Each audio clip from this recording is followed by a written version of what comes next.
pamahalaan muling nanindigan na hindi aalisin ang Typhoon missile system ng Estados Unidos sa kabila ng patuloy na pagkwestiyon ng China.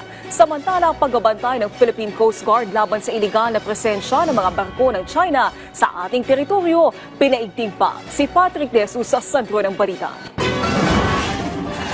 Nanindigan ang National Security Council sa pananatili ng Typhoon missile system ng Amerika sa Pilipinas. Sa harap ito ng patuloy pa rin na pag-alma ng China at dapat na raw itong alisin ayon sa komentaryo ng opisyal na pahayagan ng Chinese Communist Party. Sagot ng NSC, may karapatan ng Pilipinas na mag-upgrade ng kapabilidad, gayong hindi naman nagkokomento ang bansa sa missile inventory ng China na mas may tuturing daw na banta sa regional stability. Dagdag ng NSC, ang Typhoon missile system na simula noong nakaraang taon pa idineploy ay para lamang sa depensa ng Pilipinas, habang sinusunod ang itinakda sa konstitusyon na nagbabawal sa paggamit ng nuclear weapon o lumahok sa offensive war. Sinegundahan ito ng Armed Forces of the Philippines.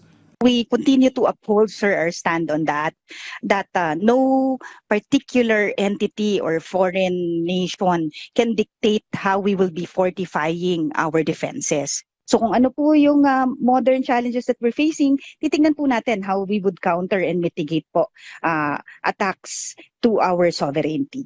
Ang Pangulo, hindi rin nagbabago ang posisyon sa pananatili ng Typhoon missile system sa Pilipinas, kung saan dati na niyang sinabi na ibabalik lamang ito kung titigil ang China sa pangharas sa West Philippine Sea. Meron po siyang mga demands. Kung gustong mag-demand po ng China, meron po tayong counter-demand dyan.